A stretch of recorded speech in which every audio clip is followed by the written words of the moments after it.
Sud Radio, les clés d'une vie, Jacques Pessis. Les clés d'une vie, celle de mon invité. Vivre votre passion du bateau vous a valu pas mal de galères. Vous avez souvent mis les voiles pour aller à la conquête de l'inutile. Vous avez finalement conquis quelqu'un, moralement votre fille, et vous le racontez dans un livre. Bonjour Sébastien Destromeaux. Bonjour. Alors c'est vrai qu'on vous connaît à travers le Vendée Globe, à travers les livres que vous avez sortis. Vous publiez La Route de Jade, un demi-tour du monde avec votre fille Jade. On va en parler tout à l'heure. Mais on va revenir, selon le principe des clés d'une vie, à votre parcours. Et un parcours j'ai trouvé 4 dates intéressantes, notamment le 5 juillet 1998. C'est votre première télé. C'est le prologue du Tour de France à la voile, à Villefranche-sur-Mer. Le prologue du 20e anniversaire d'Antibes à Dieppe. Et vous êtes le skipper du New Zealand et c'est votre première interview. Ah bon? Oui. Incroyable, bonne recherche. Bonne recherche. Pas du tout. Voilà. Je me souviens très bien du Tour de France à la voile Voilà. avec Team New Zealand, mais pas de cette première interview. Eh ben, c'est le journal télévisé et vous êtes interviewé pendant quelques secondes comme skipper. D'accord.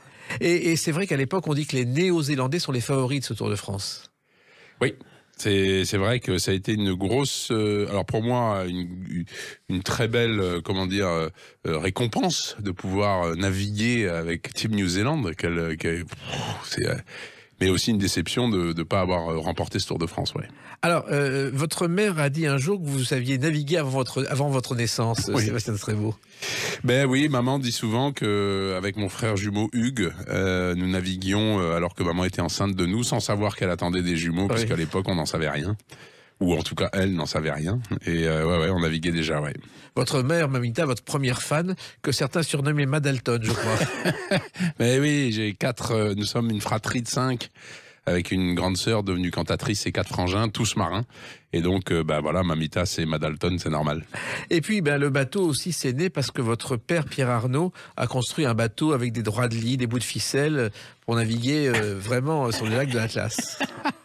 Oui, c'est affreux, oui, c'était épouvantable. Alors moi, j'étais pas né à cette époque-là, c'est justement là-dessus que j'ai fait mes premières navigations dans le ventre de maman. Mais c'était un bateau épouvantable, fait avec des bouts de rien et des draps et des clous et des bouts de bois. Et ça, c'était tout papa qui savait pas naviguer, qui savait pas construire un bateau, mais il n'hésitait pas à le faire. Il l'a fait plusieurs fois. Et ça, c'était tout papa, ça. Oui, et en plus, c'était presque une tradition familiale. Je crois que vous avez un grand-père dont le nom est celui d'une rue de Papette aujourd'hui. Oui, arrière-grand-père, Maxime Destromeaux, qui est un héros de la guerre de 14 et qui a sauvé Papeete de la prise des Allemands. Donc il y a une rue à son nom. Et c'est quelque chose qu'on nous a seriné toute notre enfance, cette histoire du héros. Souviens-toi du héros de l'arrière-grand-père. Et puis il y a Bernard Destromeaux, qui a été un champion de tennis, qui a été capitaine de l'équipe de France de la Coupe Davis et qui a été 6 fois numéro 1 français. C'est ça, c'est une gloire de la famille, Bernard Destromeaux, qui est devenu ambassadeur ensuite, mais qui a fait partie des mousquetaires, des mousquetaires de 1930, quelque chose comme ça. Et oui, magnifique, mais puis avec les images de Bernard Destromeaux, c'était la classe au tennis. Et il a fini, je crois, comme secrétaire d'État aux Affaires étrangères sous Giscard. Tout à fait, tout à fait. Alors, votre père, au départ, c'est la marine qui l'intéresse, et puis il va bifurquer vers la musique. Oui, à 16 ans, alors que sa destinée est d'être dans la marine nationale comme son père, comme son grand-père, comme son arrière-grand-père. Et comme, quand on est quand on est fils aîné, on va dans la marine nationale et papa, à 16 ans, se découvre une passion pour la musique. Il découvre la flûte traversière et en l'espace de 2-3 ans, il devient un vrai champion. Et puis ça devient presque une obsession, il passe jour et nuit avec sa flûte traversière. Jour et nuit avec sa flûte traversière, grâce à sa tante. Son père, évidemment, le commandant Destromeaux, il était hors de question d'avoir un saltimbanque dans la famille. Tu seras militaire, mon fils. Et papa ne voulait pas. Et du coup, ça fait quand même un clash avec son père. Et c'est sa tante qui lui a payé ses leçons de flûte. Papa avait un talent incroyable pour la flûte, inouï. Et c'est un talent pur. Et il avait un vrai don, quoi. Et à force de travail, il a réussi de grandes choses en flûte. Et Sébastien Destromeaux, vous aviez une mère institutrice. Et je crois que côté scolaire, elle n'est pas vraiment fière de votre parcours. On peut pas dire que j'ai eu mon parcours scolaire a été plutôt chaotique et voire inexistant puisque j'ai quitté l'école à 15 ans. viré de l'éducation nationale. Je n'en suis pas fier, mais c'est la vérité. C'est rare qu'on soit viré de l'éducation. Et oui, j'ai appris que c'était très rare et je suis un phénomène. Au départ, d'abord, il y a une institutrice de CM2 qui a fait une dépression à cause de vous, Madame Richard. Madame Richard, que j'ai revue avec grand plaisir il y a quelques années, à l'époque de la sortie de mon premier livre. On s'est tombé dans les bras, mais c'est vrai que non, j'étais pas fait pour cette école-là, j'étais fait pour une autre école, mais malheureusement, dans notre famille, on n'avait vraiment pas d'argent et j'aurais dû aller dans peut-être des instituts privés. J'étais pas fait du tout pour le milieu scolaire normal, disons. Voilà, donc je ne m'y plaisais pas. Oui, et en plus, je crois que votre carrière scolaire s'est terminée à cause d'un extincteur. C'est vrai que quand vous videz un extincteur dans la salle de classe de musique, de surcroît, étant fils de musicien, ça passe très très mal au conseil de discipline. Ça a été mon dernier temps fort à l'école. Voilà, j'ai vidé un extincteur. Voilà, mais en même temps, vous avez quand même passé le BEPC et vous l'avez réussi au grand désespoir du surveillant. Voilà, c'est ça. C'était un peu un défi que je lui ai lancé, malgré que je n'avais plus le droit d'aller à l'école. Quelques mois plus tard, je l'avais mis au défi que je passerais et je réussirais le BEPC. C'était un peu tiré par les cheveux, mais j'y suis arrivé. Ma carrière s'est arrêtée là. Voilà. Et en revanche, votre carrière dans la cour de récréation a été formidable. C'est-à-dire que vous étiez le meneur, celui qu'on suivait et qui donnait tous les ordres. Un petit peu, ouais, un petit peu. J'étais surtout, celui qui, c'est le leader, mais pas le bon leader. Celui qui fait faire toutes les bêtises à tout le monde et ouais, j'étais pas fait pour ça, j'étais vraiment pas fait pour l'école. Et puis bon, à la maison, c'était pas beaucoup plus calme parce que je crois que vos parents ont commencé à se disputer et notamment il y a un disque de Coluche qui était votre premier disque qui est passé à la trappe. Affreux, ça c'est affreux comme mémoire parce que c'est un disque, Coluche, c'était mon premier 33 tours et maman m'avait offert ça pour je sais plus quelle occasion et un jour en revenant de l'école il était cassé en 1000 morceaux, on savait très bien qu'il avait cassé, papa ne supportait pas Coluche. Et voilà, donc mais bon, j'ai jamais pu écouter ce disque en fait. Oui, et Coluche à l'époque n'intéressait presque personne, puisque son premier spectacle produit par Paul Lederman dans un petit cabaret des Champs-Élysées, il y avait 2 spectateurs tous les soirs. Ça a changé ensuite. Ça a changé. Et puis il y a eu quand même un beluga de 6,50 m, ça a été des moments de bonheur en mer, vos premiers moments de bonheur en mer, Sébastien Desraux. Oui, le va que papa a acheté à La Ciotat, dans ce petit port de La Ciotat, et qui il nous a amené ce jour-là, on est parti, je crois que c'est la première fois qu'on a navigué, il y avait beaucoup trop de vent, papa n'avait aucune compétence, on est parti mouiller à l'île Verte, il fallait faire 500 mètres, mais pour nous c'était 500 000. Et pour aller faire un pique-nique et papa a demandé à maman de jeter l'ancre et maman a effectivement jeté l'ancre sauf qu'elle n'était pas attachée au bateau, donc tout est parti à la mer. Ça a commencé comme ça. Et il y a une chanson d'ailleurs qui résume ce genre de situation. Quand le père nous l'a dit, c'était trop beau. Pour les vacances, nous avions un bateau. Marie-Joseph des frères Jacques, qui se termine toujours en catastrophe, c'est un petit peu ce que vous avez vécu. C'était un peu comme ça, oui, avec papa et maman à bord, oui. Alors il se trouve aussi, Sébastien Desraux, que vos premiers métiers, d'abord, vous avez travaillé dans un atelier de soudure. Oui, dans un atelier de soudure de Toulon, chez Daniel Pradel. J'avais 15 ans, je venais de quitter l'école et il fallait bien que je m'occupe. Et donc, je suis allé mettre mes mains dans la colle. Et enfin, là, en l'occurrence, c'était dans le métal. Vous avez trouvé un travail beaucoup plus discret. Je crois qu'à 18 ans, vous avez travaillé dans un bar à hôtesse à Toulon. Oui, aux grandes dames de ma mère. Voilà, j'étais, un bar à hôtesse. C'est joliment dit. Oui. C'est très joliment dit. On passait des nuits très fort occupées dans la basse ville de Toulon. Oui, oui, c'est-à-dire vous avez été engagé par un souteneur et puis vous deviez regarder si tout se passait bien et ne pas intervenir. Ne pas intervenir tout en ayant quand même quelques barrières parce qu'il fallait faire attention, on ne pouvait pas être accusé de proxénétisme. Donc il y avait quand même quelques limites à ce que les filles pouvaient faire dans l'enceinte du bar. Ce qu'elles faisaient à l'extérieur ne nous regardait pas. Et voilà, leur rôle c'était de faire boire les marins et de leur faire dépenser le plus d'argent possible. C'était à l'époque où Toulon avait un quartier qui s'appelait Chicago et on était en plein milieu de Chicago. C'était la vraie vie, quoi. Moi j'avais 18-19 ans, c'était génial. Il y avait la pègre, mais une pègre sympa. Ah oui, non, alors mes patrons, c'était la pègre pas sympa, mais moi, je buvais de la menthe à l'eau, hein, j'étais tout jeune, et grâce à papa et maman, j'ai pas basculé dans le banditisme, parce que j'avais le banditisme devant mes yeux, mais grâce à la formidable éducation qu'on a eue, je suis toujours resté en bordure de ça. Ma mère était terrorisée, mais que je bascule dans le banditisme, mais non, on est toujours resté à l'extérieur. Et puis, je me souviens de Jean-Jacques Debout qui habitait rue Pigalle à Paris, où il y avait des bars à hôtesse. Ouais. Alors, il y a un bar à côté de chez lui qui était tenu par une ancienne maîtresse de Brel. Il allait boire un verre, il commençait à chanter et ça faisait fuir tous les clients. C'est autre chose. C'est autre chose. Et puis, il y a eu le service militaire. Là aussi, c'est une aventure à laquelle vous avez échappé, Sébastien Destromeaux. Eh oui, j'ai échappé encore une fois aux grandes dames de ma famille, parce qu'on peut pas faire ça, on peut pas être réformé P4. P4, donc ça veut dire personne inapte, psychologiquement inapte. On peut pas faire ça dans la famille, dans une famille avec une telle gloire militaire. C'est vraiment quelque chose que je regrette pas, parce que c'est parce que je pouvais pas faire le service militaire à cette époque-là. Ça n'aurait pas été correct pour moi de faire ce service militaire-là. J'avais pas envie de faire ce service militaire.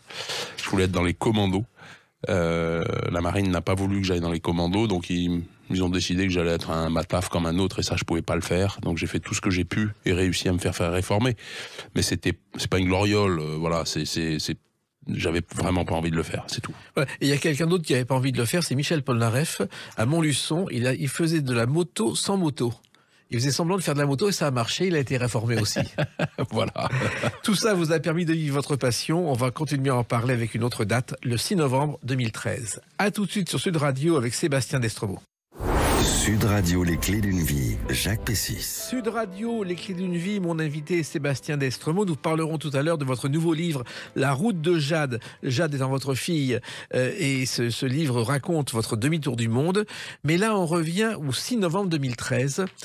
C'est la sortie d'un film dont vous allez reconnaître la bande originale. Pour son premier Vendée Globe, la course autour du monde en solitaire. Un film en solitaire avec François Cluzet sur YouTube qu'on voit aujourd'hui. Et ce film, vous en avez été le conseiller technique. Oui. Ah oui, ça a été une très très bonne expérience. C'était avec Gaumont, et Gaumont avait ce projet. J'étais au courant de ce projet. Je me suis immiscé dans la préparation du scénario. J'étais pas conseiller technique du réalisateur, parce que ça a changé ensuite et j'ai été viré, enfin, ou écarté, parce que je ne correspondais plus à ce dont ils avaient besoin, mais sur le projet de scénario, ouais, j'ai beaucoup aidé l'écriture, ouais. Parce que c'était un concurrent du Vendée Globe qui était le héros, François Cluzet, ouais, et qui connaissait rien au sujet, qu'il fallait vraiment l'aborder. Ouais. Alors, avant de faire le Vendée Globe, on va en parler, vous avez quand même fait beaucoup de régates avec votre frère jumeau, Hugues, Sébastien Destromeaux, oui, et beaucoup de victoires, beaucoup de défaites. Beaucoup de victoires, beaucoup de défaites familiales avec les 4 frères, et puis particulièrement avec mon jumeau, bien sûr, Hugues, puisque j'ai la chance d'avoir des frères et l'immense chance d'avoir un jumeau. Et on a fait énormément de voiles ensemble, énormément, des années et des années, c'était génial. C'est-à-dire que vous avez accumulé, je crois, les titres de champion de France et même de champion du monde à La Rochelle. Oui, on a gagné un championnat du monde à La Rochelle en 1987. Et là, on était les 4 frères sur ce bateau-là, qui s'appelait Ville de Toulon. Et c'était un titre de champion du monde par équipe. Et c'était notre première grande victoire internationale, en fait. Vous avez appris ce métier, je dirais pas sur le terrain, mais sur l'eau. Sur l'eau, complètement sur l'eau. Il n'y a pas d'école. On est allé faire des milles et naviguer sur tout ce qui pouvait naviguer, tout ce qui pouvait flotter pendant des années. Et puis on a construit notre carrière comme ça, ouais. Ça a été votre passion depuis toujours. Oui, c'est vraiment... Ouais, passion, et puis rien savoir faire d'autre, en fait. Il y a aussi de ça. Pas d'études, aucun de nous n'a le bac, et on ne savait faire que naviguer. Voilà, papa nous a éduqués dans la voile et dans la musique. Alors la voile pour son plaisir, la musique par son métier, et donc il voulait, c'était plus à la trique, la musique. Donc il n'y a que notre sœur qui a continué et qui a fait carrière, une grande carrière de cantatrice. Nous, on a pris que le plaisir, on a fait la voile. Vous avez un jour chanté un Ave Maria de Schubert quand même. Oui, et j'ai même pas honte en plus, sur le port de Saint-Tropez. Ouais, avec un Noir de Monde, et j'ai entonné l'Ave Maria de Schubert, que j'avais beaucoup travaillé avec ma sœur, ce n'était pas du tout d'une qualité professionnelle, mais j'avais envie de faire ce cadeau au propriétaire du bateau sur lequel je naviguais, qui s'appelle Icra, ce bateau légendaire à Saint-Tropez, et Yves-Marie Moreau, qui en était l'armateur. J'avais envie de lui faire ce cadeau. Et puis il y a eu différentes performances, et puis un jour vous avez décidé que vous seriez candidat aux Jeux Olympiques de Barcelone, Sébastien Destromeaux. Oui, on a eu cette chance avec mon frère jumeau et j'ai embarqué aussi mes 2 autres frères, Jean-Guy et Xavier, mais c'était surtout avec mon frère jumeau. On a préparé les Jeux Olympiques de Barcelone alors que rien ne nous avait préparé à faire ça. On n'avait pas ce cursus. Mais comme un défi, on s'est dit tiens, on va aller tenter ça et c'est passé juste. On est passé à côté, on a raté. Oui, il faut raconter l'histoire parce que tout a commencé en Russie lorsque vous partez pour Moscou. Voilà, alors ça, on part pour un camp d'entraînement à Sotchi en mer Noire. On sait pas où est Sotchi, mais on a rendez-vous à Moscou, Hugues et moi, et là on doit être récupéré et emmené à Sotchi. Sauf que quand on arrive à Moscou, il y a personne qui nous attend. Et au bout de plusieurs heures, on a le choix. Hein, c'est reprendre un avion direction la France ou bien aller à la découverte de où est Sotchi. Et donc, on a décidé de continuer la route et on s'est retrouvé à Sotchi. On savait absolument pas où c'était. Hein. Et Sotchi, c'est à 5 heures de vol de Moscou en mer Noire. Et on arrive à Sotchi, on parle pas un mot de russe, on sait pas où on est et on sait pas où est la base nautique pour aller retrouver notre équipe, quoi. Ça a été un moment génial. Oui, et en même temps, il faut savoir que quand on passe la frontière à Moscou pour aller dans les lignes intérieures, on vous interdit tout et il suffit d'avoir quelques billets dans son passeport pour traverser. Ça arrange bien, ouais, d'avoir quelques dollars. Alors nous, on donne un billet de 100 $, on s'imagine que c'est c'est un petit peu cher. On se rend pas du tout compte que 100 $, c'est le salaire de 3 mois à cette époque-là. Donc c'est vraiment le gars qui nous a pris 100 $, il est devenu riche instantanément. Et nous, on était contents qu'il nous dépanne. Un stage qui s'est terminé dans le drame, hein, puisqu'on a le coach russe qui est mort sous nos yeux, qui s'est noyé sous nos yeux dans une effroyable tempête. Donc ça reste un moment très fort dans notre carrière, non seulement de par sa beauté quand on est parti et de cette aventure qu'on a vécue, mais aussi par ce drame qui malheureusement a été quand même très pénible à vivre. Et puis très pénible à vivre aussi parce que les conséquences, c'est que vous avez dû prévenir sa veuve, Sébastien Destremaux, et que vous avez été interrogé par le KGB. Interrogé par le KGB, ouais, à l'arrière d'une voiture, ouais, sous la pluie, en pleine nuit noire, la nuit de l'accident. Tous les deux, mon frère et moi, avec quatre gaillards du KGB qui nous interrogeaient. On n'en menait pas large, hein, quand même. En quelle langue? Alors, il y avait un traducteur qui était là et je sais plus très bien comment ça s'est passé, mais je sais que cet interrogatoire du KGB, c'est le KGB, quoi. Ouais. On sait pas qui ils sont en fait à cette époque-là. Hein, c'était en 90, donc. C'était un peu. Mais ce qui nous importait, c'était pas ça. C'était qu'il y avait notre collègue qui était encore dans l'eau. On n'avait pas encore retrouvé son corps. On l'a retrouvé le lendemain matin. Donc ça, c'était ça qui nous préoccupait. Mais c'est vrai que vivre un interrogatoire du KGB, c'est assez bizarre. Ouais. Ouais. Et il y a une autre chose que vous avez vécue aussi qui a été très difficile, c'est que vous avez craint un jour d'être poursuivi et détroussé par des pirates somaliens. Alors oui, pas somalien, c'était de l'autre côté de l'Afrique. On a été quand je ramène mon bateau d'Afrique du Sud, mon bateau du Vendée Globe en 2016. Là, on est pendant 36-48 heures poursuivi par un bateau, enfin en tout cas suivi par un bateau de très près qui n'a aucune immatriculation, qu'on ne retrouve pas sur les registres. Ils nous disent que c'est un tonnier, mais il n'a pas du tout la tête d'un tonnier. Il s'approche à moins de 100 mètres de nous, il se met en position où il peut mettre un Zodiac à l'eau. Nous on avait une sensibilité sur les pirates à cette époque-là, parce qu'on avait un ami qui avait été abattu par des pirates somaliens quelques mois avant ça. Donc on était un peu sensible. Alors peut-être que c'était juste un mauvais rêve, mais en tout cas ce bateau-là, il est resté à côté de nous pendant 48 heures et il nous a fait peur. Ouais. Oui, on n'est pas dans Pirates des Caraïbes, mais il y a quand même aujourd'hui plus de 500 navires qui patrouillent pour essayer de repérer ces détrousseurs des mers et qui n'y arrivent pas. Absolument. Il y a beaucoup de piraterie encore. Et puis les Jeux de Barcelone, vous n'y avez pas participé à cause d'un détail stupide, Sébastien Destremaux.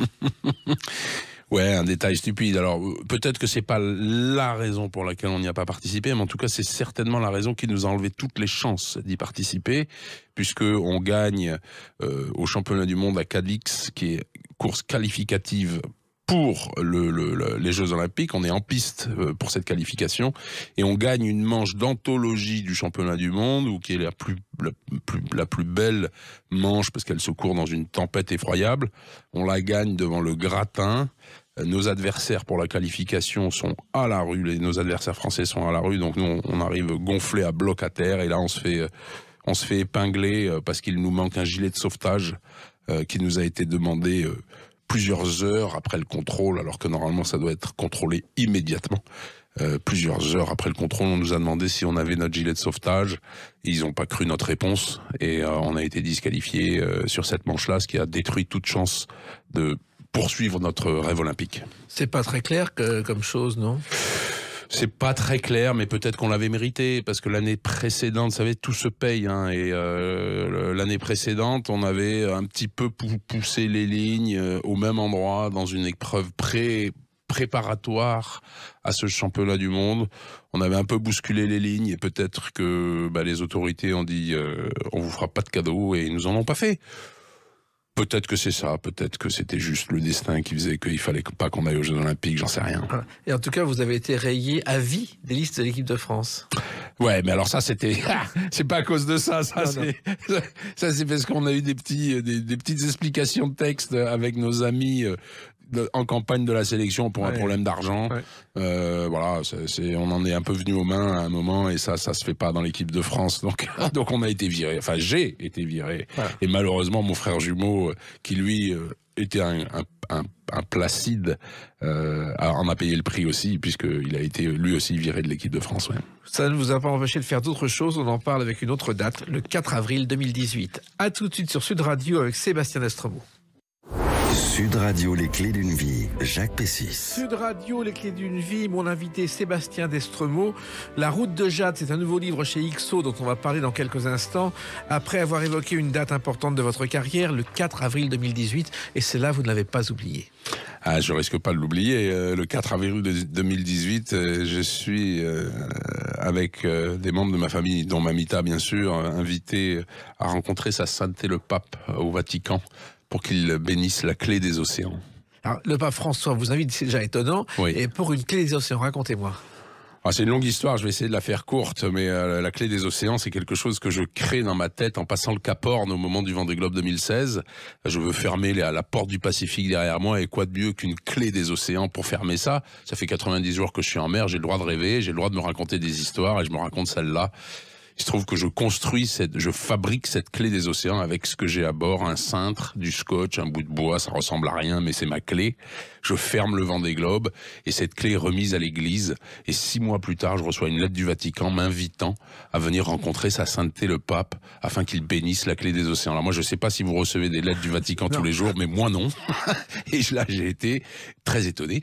Alors, le temps qu'on ajuste nos agendas, parce que le pape est quand même plus occupé que moi, oui. Ça a pris un petit peu de temps, et le 4 avril, on s'est retrouvé au Vatican, un moment incroyable. C'est-à-dire? C'est le pape.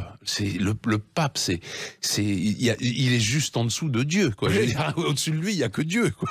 C'est une personne de par sa position. Alors déjà, le pape François, c'est quelqu'un de très particulier, mais de cette position de pape, je sais pas, on est croyant, on n'est pas croyant, on est chrétien, on n'est pas croyant, peu importe, c'est le pape. Et pourquoi a-t-il voulu bénir cette clé, Sébastien Destremaux?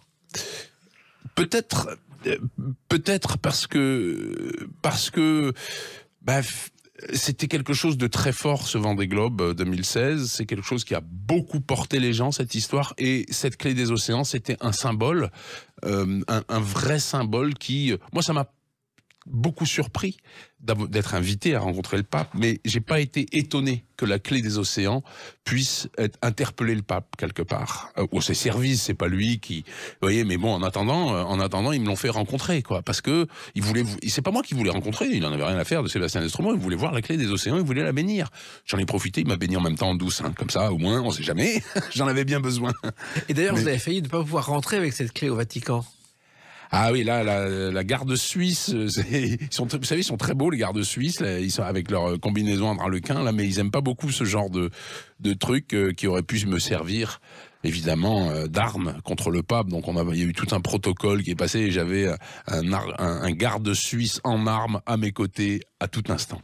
Et la clé des océans, c'est aussi l'origine d'une pièce de théâtre que vous avez jouée à guichet fermé au Théâtre Liberté à Toulon. Et oui, j'ai fait plein de choses, et notamment celle-là. Et c'est pas fini d'ailleurs, parce qu'il y a une tournée de cette pièce qui est en préparation, de cette pièce Clé des océans. Comment c'est né, ça? C'est l'histoire, voilà, comment c'est né, non, en fait, c'est à l'issue de mon premier livre, Seul au monde, publié aussi chez XO, que on me dit, cette histoire, ce mec, ce truc, ça se joue au théâtre, bon d'accord, ok, on va essayer de faire une pièce de théâtre, et puis quand j'ai identifié le comédien que je pensais être idéal pour jouer le rôle de ce personnage qui est Charles Berling, puisqu'on a la même histoire, enfin la même famille, on vient de la même région, la même passion, etc. Charles Berling m'a dit: je ne ferai pas ta pièce, je ne jouerai pas ton rôle.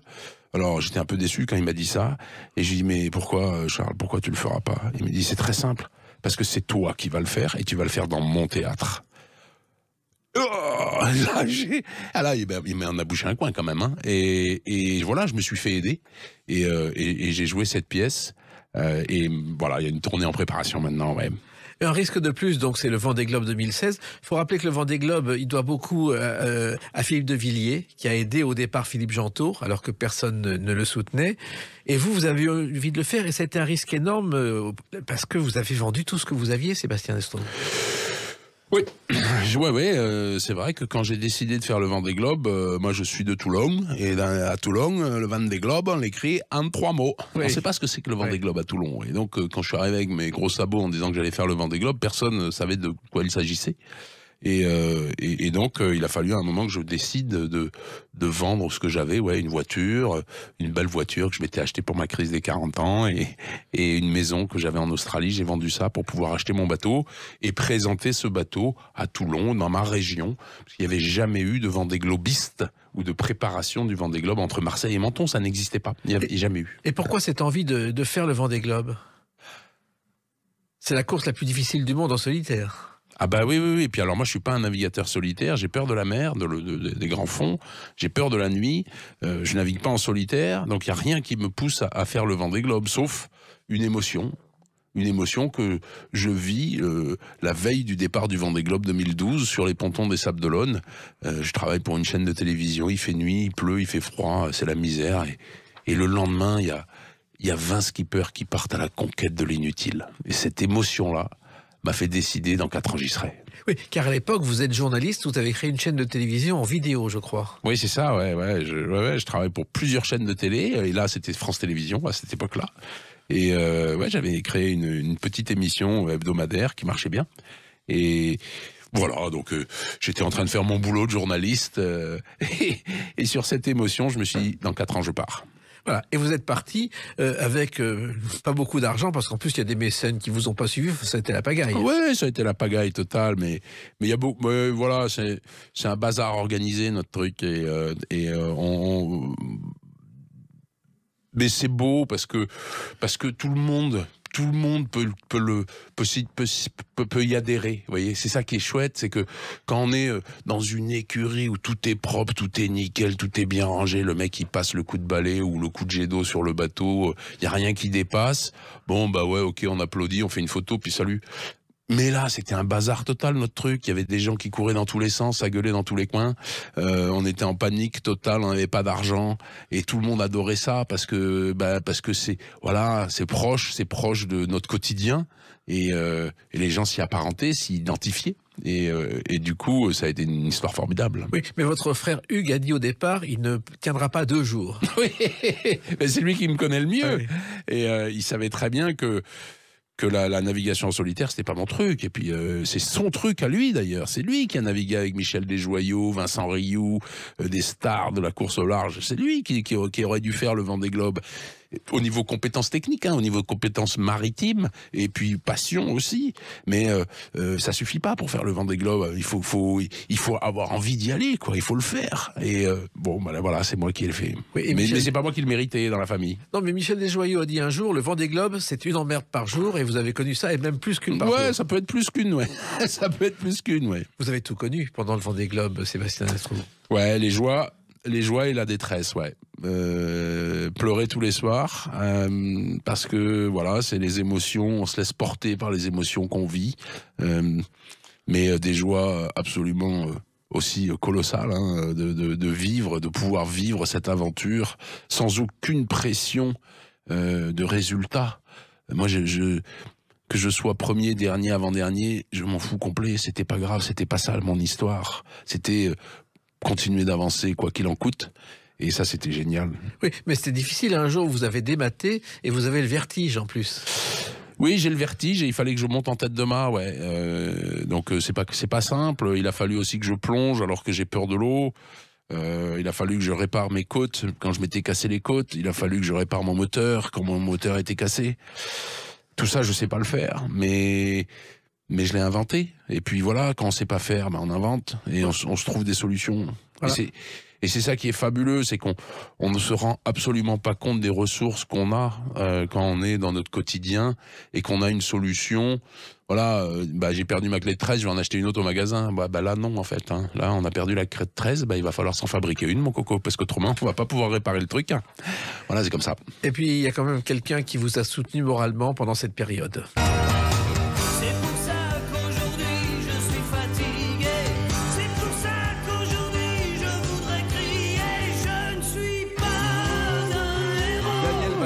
Je ne suis pas un héros. C'est une chanson qui vous a vraiment soutenu moralement pendant la traversée, Sébastien Destremaux. Tout du long. Je me la suis chantée. Ce Je ne suis pas un héros, je me la suis chantée en boucle. Je l'avais constamment en tête. C'est cette chanson-là qui m'a porté parce que je suis pas un héros, donc ne sois pas un héros, quoi. C'est fais les choses comme tu sais les faire et puis pas plus, surtout pas plus parce que t'es pas un héros. Oui, mais vous avez été un héros puisque vous avez été accueilli, vous étiez le dernier, vous avez fini 18e et vous avez été accueilli en héros à l'arrivée. Oui, j'en reviens toujours pas d'ailleurs, mais je le comprends aussi parce que voilà, les personnes se sont identifiées à ce mec qui était comme eux. Moi, je suis comme tout le monde. Et j'ai pu participer et j'ai pu faire ça en n'étant pas un héros, justement. Alors bon, après, il y a eu un emballage médiatique, il y a eu l'histoire de la clé des océans, etc. Tout ça. Vous avez fait un livre qui a très bien marché. Oui. Et vous avez remporté le prix du jury du Festival Terre d'ailleurs. Et vous avez été élu Varois sportif Varois de l'année. Ouais, devant un footballeur champion du monde, champion du monde de football, un truc incroyable. Je sais pas encore comment ça s'est passé, mais voilà, les gens ont voté pour que je sois le sportif varois de l'année. Merci à eux, merci d'avoir fait ça, c'est chouette.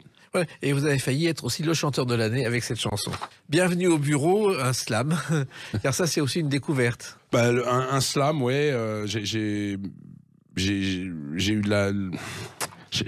j'ai eu la chance, on m'a fait écouter Grand Corps Malade. Une fois, je connaissais pas du tout, je connaissais pas cet art. Et on m'a fait écouter Grand Corps Malade et je suis tombé raide de ce genre d'art. Je trouvais ça génial, le slam. Je me suis dit que peut-être je pouvais essayer. Et je me suis fait aider. Et on a créé plusieurs titres. Un album qui s'appelle Merci. Et c'est pas fini, il y a encore des titres qui sont en préparation. Voilà, c'est de la poésie, la poésie qui tourne autour de la mer à chaque fois. Hein. Tout a une connotation maritime un petit peu, mais on parle de plein de choses. Et voilà, moi ça me plaît de le faire déjà. Il faut savoir que le slam, Sébastien Destremaux, au départ, c'est une compétition de poésie. Et c'est une idée d'un poète américain qui s'appelait Mark Smith en 86, qui voulait rendre les lectures de poèmes moins élitistes et moins ennuyeuses. Et il a inventé cette forme de compétition qui est devenue le slam, qui est arrivé en Europe, je crois, en 1993. Bravo à lui, parce que c'est trop chouette comme justement manière de poser de la poésie en fait, hein, qui pourrait être un petit peu rébarbative pour certains à écouter, et puis en fait de le slammer, du coup ça marche, les gens écoutent. Vous êtes parti de rien, vous avez fait plein de choses finalement. Oui. Ah oui, et puis c'est pas fini. C'est pas fini. Voilà, j'aime bien être sur des projets divers.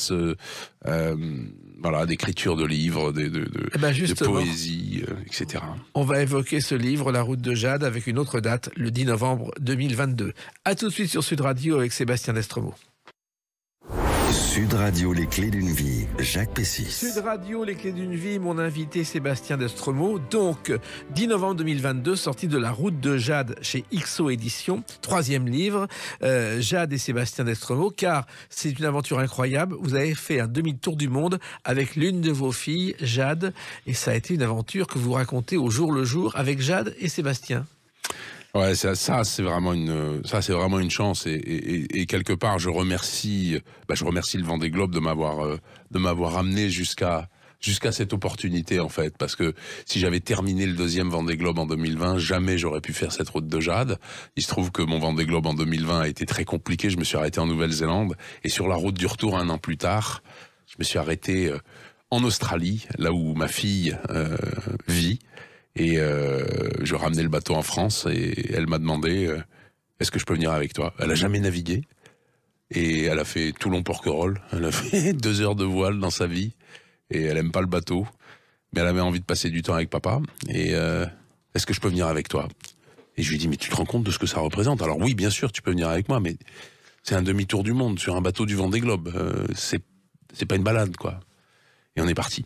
On est parti le 13 décembre 2021 d'Australie. Et on a passé 68 jours de mer ensemble. Alors justement, cette fille, elle voulait passer un peu de temps avec son papa, mais les premiers jours, ça a été terrible. Elle était malade, elle se rendait pas compte. Ah mais elle se rendait absolument pas compte. Mais en fait, elle sortait de l'école, hein, elle venait d'avoir son bac. Elle a 18 ans. Elle a tout juste 18 ans, ouais. À peine. Et elle veut partir à l'aventure. Et l'aventure, quoi de mieux que de partir à l'aventure avec son père qu'elle n'a pas vu depuis 3 ans à cause du Covid. Oui, parce que vous avez dit un jour que la vie conjugale, vous préférez encore la navigation en mer, c'est moins difficile. J'ai peut-être dit ça, oui. J'ai peut-être dit ça. Mais pour Jade, c'est vraiment se jeter à l'eau. Alors après, une fois qu'on part sur le bateau, c'est fini quoi. Y a pas, on fait pas demi-tour. Moi, j'apprends pas à mes enfants à faire demi-tour. Donc on est parti. Et pendant les 3 ou 4 premiers jours, Jade, elle est en vraie souffrance quoi, parce que elle a très peur. Elle est terrorisée par ce qui se passe, parce que ça secoue beaucoup, hein, ce genre de bateau.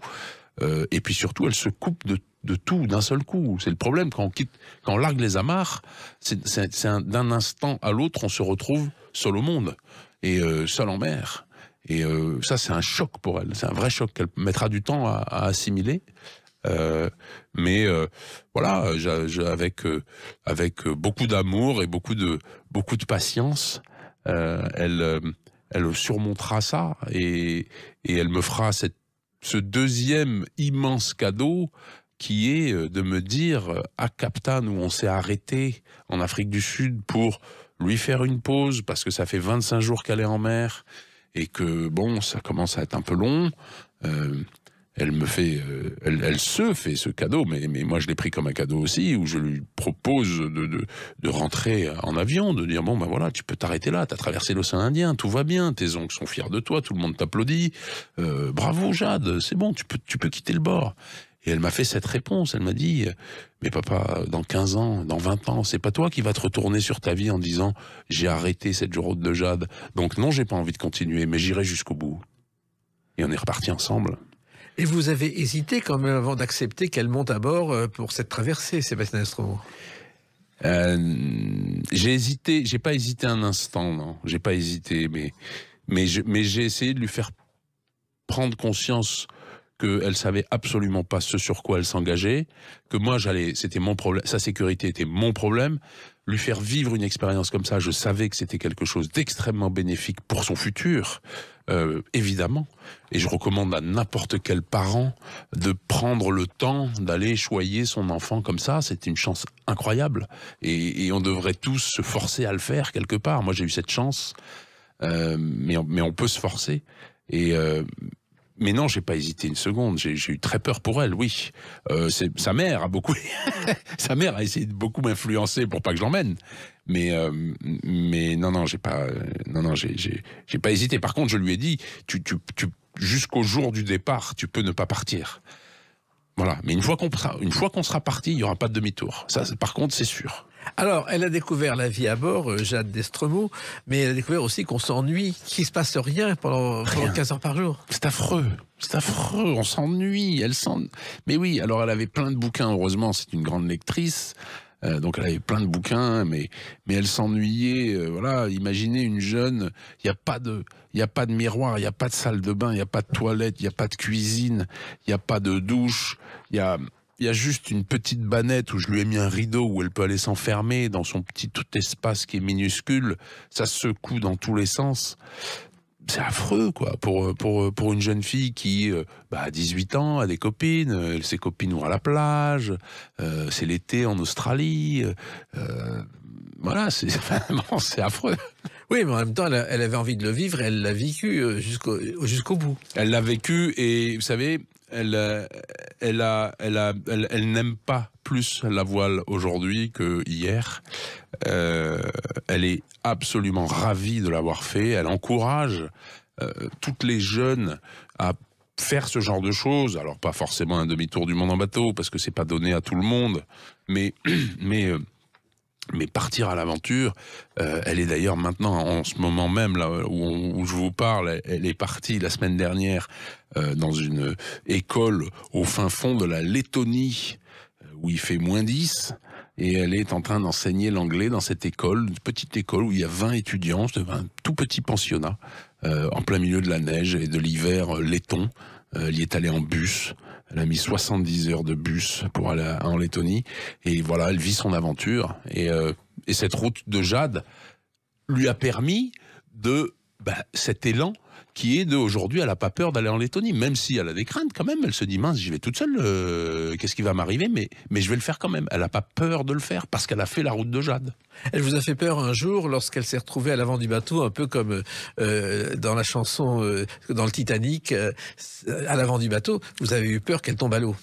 Ah ben c'était carrément dangereux, ouais, ce qu'elle faisait, mais elle se rendait absolument pas compte de ce qu'elle faisait, elle savait pas, elle boudait, c'est une des 2 seules fois où on s'est disputé, et pour aller bouder, elle est allée à l'avant du bateau, ce qui est complètement interdit, donc là il a vraiment fallu que je hausse le ton et que je fasse preuve d'autorité pour la ramener en sécurité, parce qu'elle n'était pas en sécurité du tout. Et d'ailleurs, un jour, vous lui avez montré ce qu'il faudrait faire s'il vous arrivait quelque chose, Sébastien Destremaux.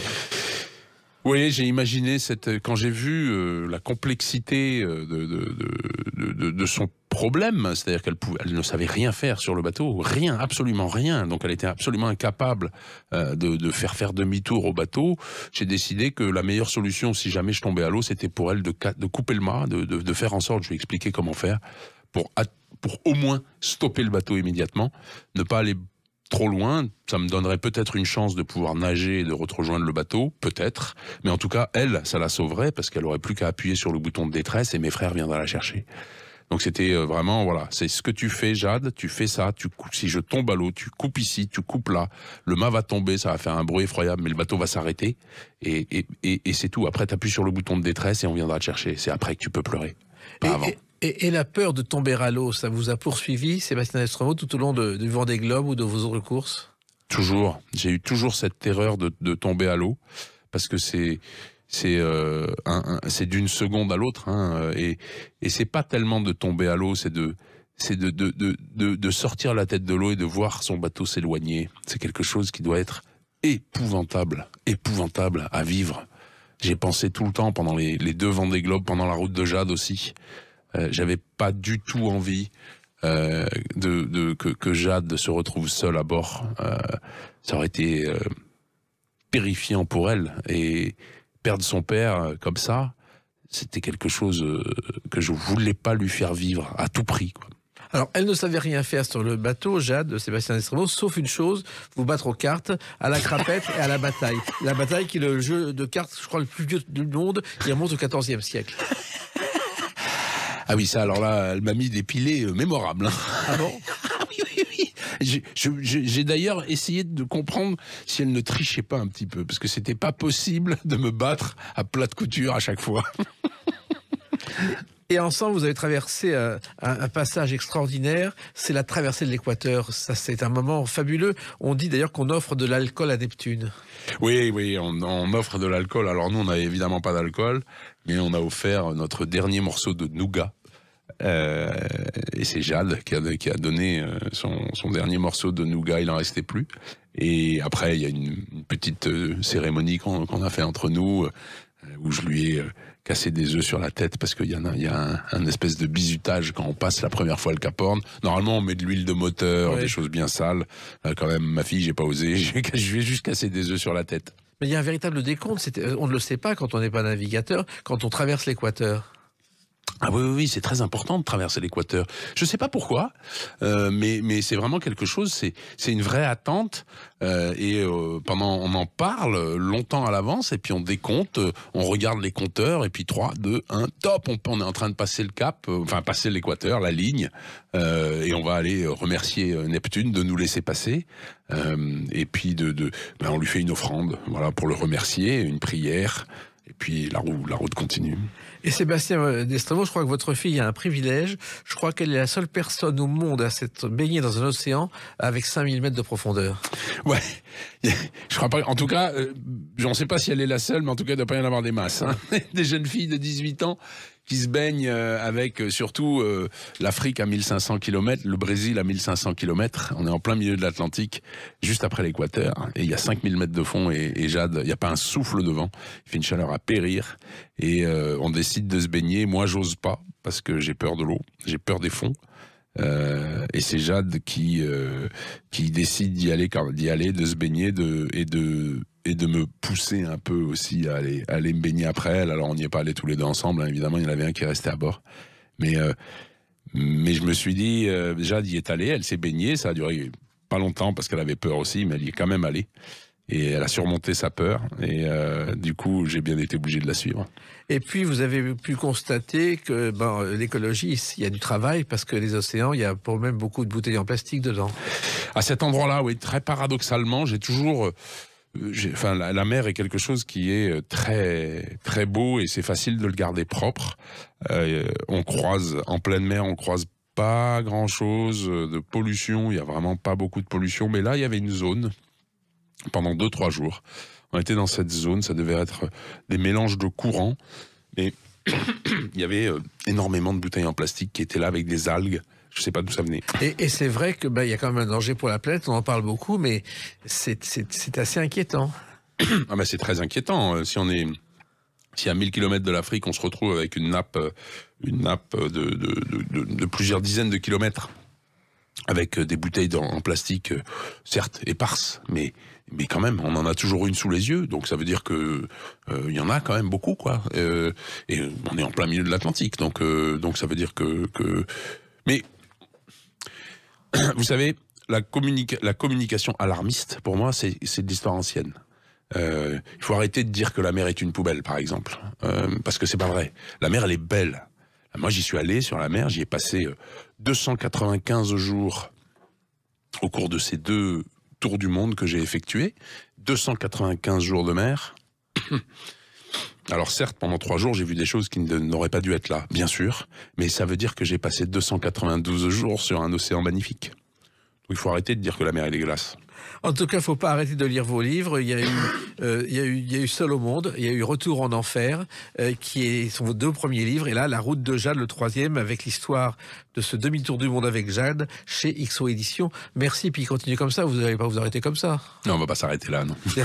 On va continuer. Eh ben, vous reviendrez dans Les Clés d'une vie, vous serez le bienvenu. Merci beaucoup. Merci Sébastien Destremo. Les Clés d'une vie, c'est terminé pour aujourd'hui. On se retrouve bientôt. Restez fidèles à l'écoute de Sud Radio.